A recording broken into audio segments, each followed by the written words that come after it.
한국이 어떤 사회냐면 내가 원하지 않을 때는 사람들이 날 쳐다보고 있고 내가 원할 때는 내가 먼저 능동적으로 연락할 사람이 없는 사회. 그러니까는 작가님 그동안 되게 많은 내담자들을 만났잖아요. 그것도 무료로. 그쵸. 몇 명 정도 되나요? 44,216명인가 126명인가 그렇게 딱 만나고 40대로 넘어왔죠. 그 일을 어떻게 시작하신 거예요? 원래 회사를 다니고 있었어요. 그때 당시에 그 엘리베이터가 투명 엘리베이터인 건물을 올라가다가 여기서 추락하면 내 뇌가 깨지나? 뭐 이런 생각이 드는 거예요. 그게 이제 상담에서는 자살 사고라고 하는데 그게 막 일어나면서 뭐지? 하고 이제 처음 저의 정신질환을 알게 됐었는데 그때는 정신질환이라는 게 굉장히 수치스러워하는 문화였거든요. 2010년대에는. 아, 그쵸. 처음에 이제 그냥 삼성 내에 있는 사내심리상담센터를 갔거든요. 몰래. 근데 이제 선생님이 정신의학 전문의를 만나봤으면 좋겠다. 이건 상담 치료를 받았으면 좋겠다. 이래서 제가 비자발적 퇴사를 하게 된 거예요. 정상생활이 아예 안 될 정도가 돼서. 그러니까 그때 이제 제가 뭘 느꼈냐면 나는 한국 사회에서 소위 모범생이라고 하는 가이드라인을 따라왔고 서울대를 나와서 삼성을 다녔고 근데 그게 나를 위한 것이었는가라고 생각해 봤을 때 상담 치료를 받으면서 깨달은 거는 저는 굉장히 복수심이었거든요. 제가 초등학교 1학년 때부터 학폭을 겪으면서 고1 때까지 11년 정도 학폭 피해자였는데 근데 시작점이 제가 웃긴 게 주공아파트 살아서였거든요. 주공아파트 사는데 반장 선거에 제가 출마하고 싶다고 손들었다가 선생님이 이제 면박을 주셨어요. 애들 앞에서. 반장 돈 많이 드는데 야 너네 엄마 힘들어 임마 손 내려. 그러니까 이런 식으로 이제 얘기했었고 그 어떤 복수심이었던 것 같아요. 내가 뭘 좋아하지 뭘 잘하지 이런 게 아니라 가해자들보다 무조건 잘 살아야겠다. 그게 원동력이 되면서 이제 정신과 의사쌤이 그 얘기를 하더라고요. 취업은 종착역이 아닌데 너무 여기만 보고 살아와서 지난 20년간 자기 자신을 혹사시킨 그 피로감이 한 번에 온 거다. 그러니까 저는 나를 위해서 뭔가 삶을 설계해 본 적이 없는 사람이었던 거예요. 모든 의사결정이 남들한테 보여지는 것들. 뭔가 잘 살면서 똑똑하면서 뭐 집도 왠지 부잣집일 것만 같고 어떤 그 사람들에게 비춰지는 상에 집착을 하다 보니까 안을 들여다볼 시간이 단 한 번도 없었던 거죠. 그게 이제 제가 마음에 관심을 가지게 된 시작이었고 마침 이제 선생님이 재열 씨는 언어를 구성하는 능력이 좋아서 글쓰기를 해보면 참 잘할 것 같아. 본인의 투병기를 글로 좀 써봐. 그러면서 이제 작가 생활도 시작하고 네이버 블로그였는데 꾸준히 매일매일 썼거든요. 너무 낫고 싶으니까. 그러면서 이제 네이버 포스트라는 서비스가 시작하는데 이제 조회수도 막 800만 이렇게 나오고 구독자분들도 한 1년 사이에 한 5만 명? 그러면서 굉장히 많은 분들이 나도 근데 굉장히 비슷하다. 나도 내가 뭘 좋아하는지 뭘 잘하는지 모르고 그냥 주변 사람들 시선 때문에 살아왔고 그래서 그때 제가 굉장히 큰 회복을 느꼈던 거는 내 제일 모직 동기 55명 중에 나만 병원 다니고 있고 서울대 미대 동기 100명 중에 나만 정신과 다니고 있고 굉장히 저를 학대했거든요. 자책하고. 근데 랜선으로 세상을 넓혀보니까 나 같은 사람이 세상에 엄청 많은 거예요. 대부분 다 외딴 섬처럼 자기 주변 사람이랑만 비교하면서 나만 이렇네 라고 자책하고 있는데 그렇지 않다라는 어떤 그 연결고리가 되면 좋겠다. 그러다 보니까 세상에서 저를 그런 활동을 비영리 단체라고 부르더라고요. 그러면서 그냥 자연스럽게 제 정체성이 NGO 활동가가 된 거였던 거죠. 저는 진짜로 뭐 의식적으로 했던 건 아니었어요. 이번에 이 책 쓰셨어요. 리커넥트. 이거 네. 지드래곤이 지드래곤. 추천썼잖아요. 사실 이 책은 이제 출판사랑 만들지 않았고 네. 지드래곤 재단, 저스피스 재단에서 지드래곤과 함께 공익 프로젝트로 책을 내게 됐는데 지드래곤이 추천사를 써주면서 이런 말을 했어요. 마음이 외톨이가 되는 때가 누구나 인생에서 한 번씩 온다. GD가 정말 정확하게 이 책을 읽으셨구나라고 생각했던 게 뭐냐면 사회적 고립 진짜 쉽게 말하면 마음이 외톨이가 된 상태거든요. 몸이 외톨이가 아니라 나는 내 마음이 누구랑 연결돼 있나 생각했을 때 없어 딱히 없어라고 하시는 분들께 꼭 추천드리고 싶고 사회적 고립이라는 거는 집 밖에 나가서 일도 하고 학교도 다니고 다 하는데 연락하는 사람이 한 명도 없는 상태에서 이런 사람은 방 안에 있는 이 은둔보다 훨씬 많은데 자기가 그런 문제를 겪고 있는지 모른대요. 이 고립 상태라는 게 외로운 게 문제가 아니라 그냥 아무 일 없이 인생이 무탈하면 괜찮아요. 근데 정말 돈이 필요하다거나 아니면 몸이 갑자기 아파서 누가 좀 차를 태워서 어디 응급실 가야 된다거나 이런 어떤 삶에서 균열이 생겼을 때 도와줄 수 있는 존재가 하나도 없다라는 건 거예요. 그래서 마치 빙판길 걷는 것처럼 깨졌을 때 아주 큰일이 생기잖아요. 그래서 고립 상태는 잠재적 위험으로 살아가고 있는 사람들이라는 거예요. 그래서 이제 사회적 고립을 겪었던 100명을 인터뷰하고 그 공통점들을 찾아가지고 왜 사람은 고립이 오고 어떻게 회복이 되는가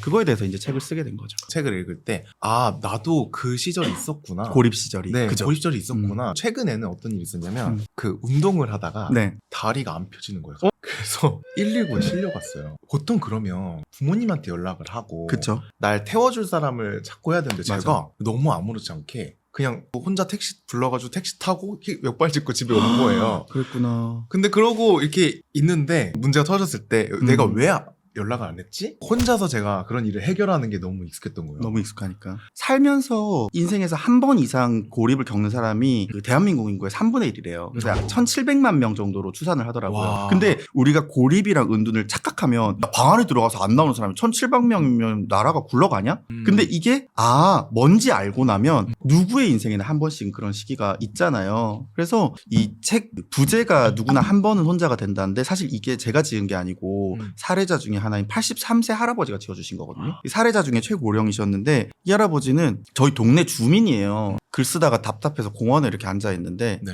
할아버지랑 어떻게 말을 트게 된 거죠. 직업도 없는지 오후에 나와가지고 공원에 앉아있길래 무슨 사연이 있는 앤가. 아침에도 보이고. 신경이 쓰이셨나 봐요. 그래서 제가 사실은 작가고 재택 중이에요. 그랬더니 무슨 주제로 써? 이래서 제가 사회적 고립이라고 그랬더니 날 써? 이러시는 거예요. 나 사회적 고립이야. 이유가 뭔데요? 그랬더니 다 죽어서. 이 할아버지는 수원에서 태어나서 수원에서 학교 나오시고 학교 선생님도 수원에서 하시고 사모님도 수원분이고 항상 늘 사람이 주변에 있었대요. 그래서 내가 혼자가 된다라는 감각을 느껴본 적이 없다는 거예요. 근데 80세 때 사모님까지 딱 돌아가시고 자녀분들 안 계시고 이러니까 완전히 혼자가 되는데 이때 이 할아버지가 뭘 느끼셨냐면 내가 굉장히 헛똑똑이었구나. 혼자를 데리고 살아본 적이 단 한 번도 없어서 뭘 어떻게 해야 되는지 아무것도 모르더래. 혼자 있을 때. 그러면서 이제 인생에서 누구나 한 번씩은 혼자가 되는 시기가 있는데 나는 너무 건방지게도 나는 늘 사람들 주변에 있고 나는 요즘 사람들 말로 인싸기 때문에 나는 늘 사람들 속에 있다라고 생각하고 혼자 데리고 살아본 적이 없더라는 거예요.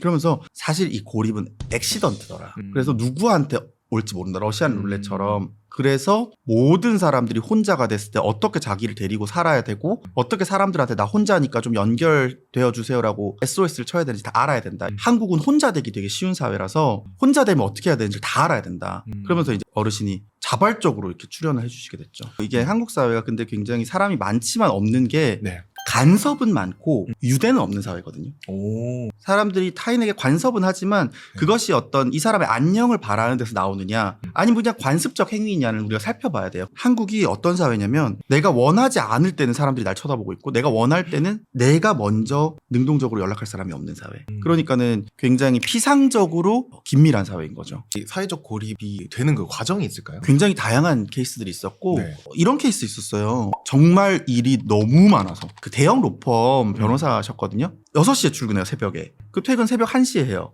근데 그렇게 한 달에 28일이래요. 네. 그래서 제가 핸드폰을 좀 이렇게 뺏어서 봤어요. 근데 카톡을 보니까 이 사람 업무 연락 말고 이 사람의 안부를 물은 연락 마지막 카톡이 8개월 전이에요. 대학교 후배가 오빠 살아있냐? 이렇게 보낸 건데 이분이 너무 바쁘니까 거기도 답장을 미처 못했어요. 제가 한 달 중에 이 일 쉬는 날엔 뭐 해요? 그랬더니 빨래하거나 링결 맞아요. 이렇게 얘기하는 거예요. 이 한국 사회가 굉장히 자본주의가 급격하게 성장한 사회라서 밥벌이를 하고 있으면 그럭저럭 산다고 착각을 하는. 더더군다나 소득이 중위소득 이상이면 쟨 잘 사는 애. 근데 생각보다 중위소득 이상인 워커홀릭, 고소득인 전문직인 사람들 중에도 고립은 너무너무 많았고 또 한 가지 유형은 뭐냐면 자신의 실패를 드러내지 않으려고 숨었다가 만성화돼 버리는 케이스. 그렇기 때문에 이 고립이라는 게 이유를 꼽을 수 없는 것이 당연하다. 우리가 문득 야, 걔 요새 뭐 하냐? 떠오르는 걸 무시하면 안 되는 게 사람들은 다 무의식 속에 이 사람이랑 연락하는 빈도가 저장돼 있어요. 그 주기가 아득히 넘어갔을 때 문득 팍 떠오르는 거예요. 그런 거 요새 같아요. 뭐 하지? 그죠? 이 시점쯤에 한번 왜 안 오지 연락이? 맞아. 우리가 연락하고 지내던 주기가 어그러졌다는 건 어느 쪽 한쪽에 문제가 생겼을 수 있다는 거거든요. 이 책 쓰면서 많은 독자님들께 강조했던 게 생각났을 때 무조건 카톡해라. 전화는 못 받을 수 있어요. 고립된 네네. 사람이 마음의 부담이 있으니까. 그리고 네. 잘 지내라고 묻지 마라. 왠지 모르시겠죠? 네. 고립 당사자 100명이 다 입을 모아서 잘 지내라는 질문을 고립 상태일 때 받았을 때 답하기가 어려워서 익십한 경험이 있대요. 그럼 뭐라고 해야 돼요? 어떻게 지내라고 물어보는 게 자선책이고 제일 좋은 거는 그냥 너 생각나서 연락했어. 너도 생각나면 연락해도 된다고 얘기해 주는 거. 고립된 사람들이 대부분 그냥 아무랑도 그냥 연락하기도 싫고 힘들어. 그냥 혼자 살래. 혼자 살다 죽을래. 이런 경우가 많은데 그런 사람들이라도 한 달에 한두 번쯤은 나 요즘 힘든데 들어줄래라고 연락하고 싶을 때가 있대요. 그렇기 때문에 내가 잘 지내? 어떻게 지내라고 묻는 건 내가 들어줄 준비가 됐을 때 문을 두드린 거잖아요. 근데 나 그냥 너 생각나서 연락했고 너도 내 생각하면 연락해라. 그쪽에서 말할 용의가 있을 때 나한테 연락하라고 문을 열어준 거잖아요. 그래서 그 연락이 제일 고마웠대요. 지금 생각나는 사람 있으면 카톡 남겨. 지금 바로. 잘 맞아요. 지내 말고. 아니면 진짜 솔직하게 나 드로우앤드류 채널 봤는데 그거 해보라고 해서 연락했다. 다음에 체크리스트를 한번 해볼래? 요 체크리스트에서 네. 이제 3개 이하면 보편적인 상태인데 4개에서 6개 사이는 좀 주의 요함, 7개 이상인 경우에는 사회적 고립을 의심해 볼 수 있는 상태. 근데 이게 진짜 그 무엇보다 저는 내가 심리적으로 울적할 때 이야기를 들어줄 사람이 없다. 이게 제일 힘든 부분인 것 같아요. 우리가 그냥 일반적으로 생각하면 되게 소심하고 움츠러든 사람들일 것 같잖아요. 대체로 당찬 사람들이 많아요. 약간 캔디 같은 애들. 네. 외로워도 슬퍼도 안 울지 울고 울어야 되는데. 어, 그리고 이게- 이분들이랑 상담해보면 자주 쓰는 단어가 딱 하나 있는데 뭐냐면 극복. 번아웃을 어떻게 극복해야 되나요? 제가 번아웃은 극복하는 거 아니에요. 극복하는 방법 있지 않아요? 번아웃은 극복 아닌데? 그런 설왕설래를 할 정도로 굉장히 능동적이고 자기주도적인 분들이 오히려 이 사회적 고립 상태에 놓이면 어쩔 줄을 몰라 하세요. 제가 좀 그래요. 20대 때. 20대 때. 네, 그때 그랬어요. 어떻게 했어요? 주변 사람들은 몰랐어요. 음. 전 퇴근하면은 그냥 집에서 혼자 있는 게 두려워서 드라마를 계속 틀어놨어요. 7, 8시면 잠드는 거예요. 그리고 다음날 7시 깨서 출근하고 12시간을 자는 거예요. 와. 매일매일. 그게 진짜 꽤 오랫동안 그랬어요. 이 사회적 고립에서 벗어나는 건 3가지 정도의 순서가 있는데 첫 번째가 인지하는 거거든요. 아, 내가 사회적 고립이구나. 이게 그런 거구나. 두 번째가 뭐냐면 최소한의 에너지는 자기가 충전해야 돼요. 이게 무슨 소리냐면 우리가 무인도에 만약에 갇혔다고 치면 흔들거나 불을 피우거나 뭔가를 하고 SOS를 쳐야 사람들이 도와주는 건데 이 고립 상태에서 만약에 가장 좋은 정답은 이웃들이 손길을 내미는 겁니다. 그러면 고립된 당사자는 할 수 있는 게 뭐예요? 그냥 하염없이 기다리기? 네. 이건 아니거든요. 내가 최소한의 부싯돌로 최소한의 에너지를 만들어서 도와주세요라고 말할 수 있어야 돼요. 네. 그래서 고립에서 제일 중요한 건 내가 나를 좀 케어하는 법을 알아야 되거든요. 음. 일하러 다니지만 아무도 이 사람의 안부를 궁금해하지 않는 상태라고 아까 말씀드렸잖아요. 근데 그 아무도에 본인도 포함돼요. 나도 나를 신경 안 네. 쓰는구나. 그래서 이 사회적 고립 겪는 분들 중에 보면 집이 쓰레기 더미인 분들이 굉장히 많아요. 맞아요. 그쵸? 그게 뭐냐면 내가 나까지도 방치를 해버리는 거예요. 내가 혼자 있다라는 생각에서 내가 나를 데리고 있다라는 생각으로 한번 옮겨가면 제일 먼저 해야 될 게 뭔지 보인다는 거예요. 왜 이게 잘 안 되냐면 많은 분들이 페르소나에 충실하느라고 이 본래적 자아를 누르면서 살아오거든요. 이게 무슨 소리냐면 사회적 그쵸. 쓰는 가면 앤드류로 사시고 저는 장재열 작가로 살고 근데 이제 사람 나로 사는 것들을 계속 누르면 어떻게 되냐면 원래 애기들 3, 4살 때 엄마 아빠한테 막 요구가 많아진대요. 네. 엄마 저거 먹고 싶어요. 저거 사주세요. 근데 엄마 아빠가 한 번도 그 요구를 들어주지 않으면 아이가 10살쯤부터 돼서는 입을 딱 닫아버린대요. 그리고 그 입이 거의 영영.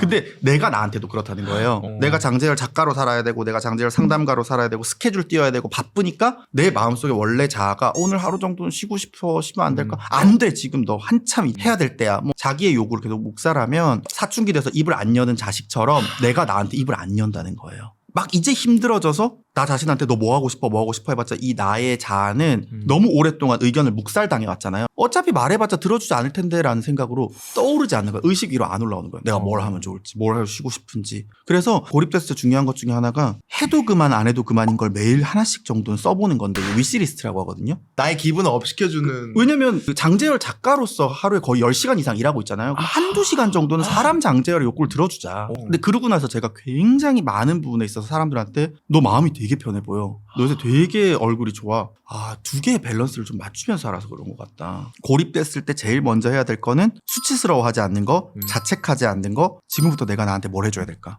이 감각을 하면서 서서히 내 마음에서 조금씩 회복이 됐을 때 사람들에게 손을 내밀었어. 나 좀 만날래? 도와줄래? 그 용의가 생겨요. 왜냐면 내가 나를 등한시하고 소홀히 하면 어떻게 되냐면 사람이 위축되면서 나도 모르게 다른 사람들한테 나를 꺼낼 용기가 없어져요. 그쵸. 일단 나부터 나를 되게 하찮게 생각하는데 내가 나를 고립시키고 있지는 않은지 그리고 맞아요. 나를 잘 데리고 사는지 좀 생각해 봐야겠네. 맞습니다. 그리고 꼭 드리고 싶은 얘기는 내가 혼자 있는 게 아니라 나와 있다는 거. 내가 나를 데리고 잘 살아가다 보면 어느 날은 사람들이 내 곁에 많고 어느 날은 사람들이 내 곁에 없겠지만 그럼에도 불구하고 나는 혼자가 아니라는 거죠. 그래서 내가 나를 잘 데리고 살아갈 수 있는 마중물 같은 그런 이야기들이 됐으면 좋겠다. 꼭 여러분들 나는 해당 사항 없어라고 생각하시는 분들은 이 영상 스킵하지 마시고 내가 다른 사람을 도와주는 마중물이 돼야겠다. 그래서 오늘 영상 끝나고 카톡 리스트 쭉 보면서 이제 사회적 고립이 뭔지 알잖아요. 얘가 의심되는데 하면은 꼭 생각나서 연락했어 했으면 좋겠습니다. 그리고 이 영상을 공유해 주세요. 아, 맞아요. 오늘 여기까지. 네.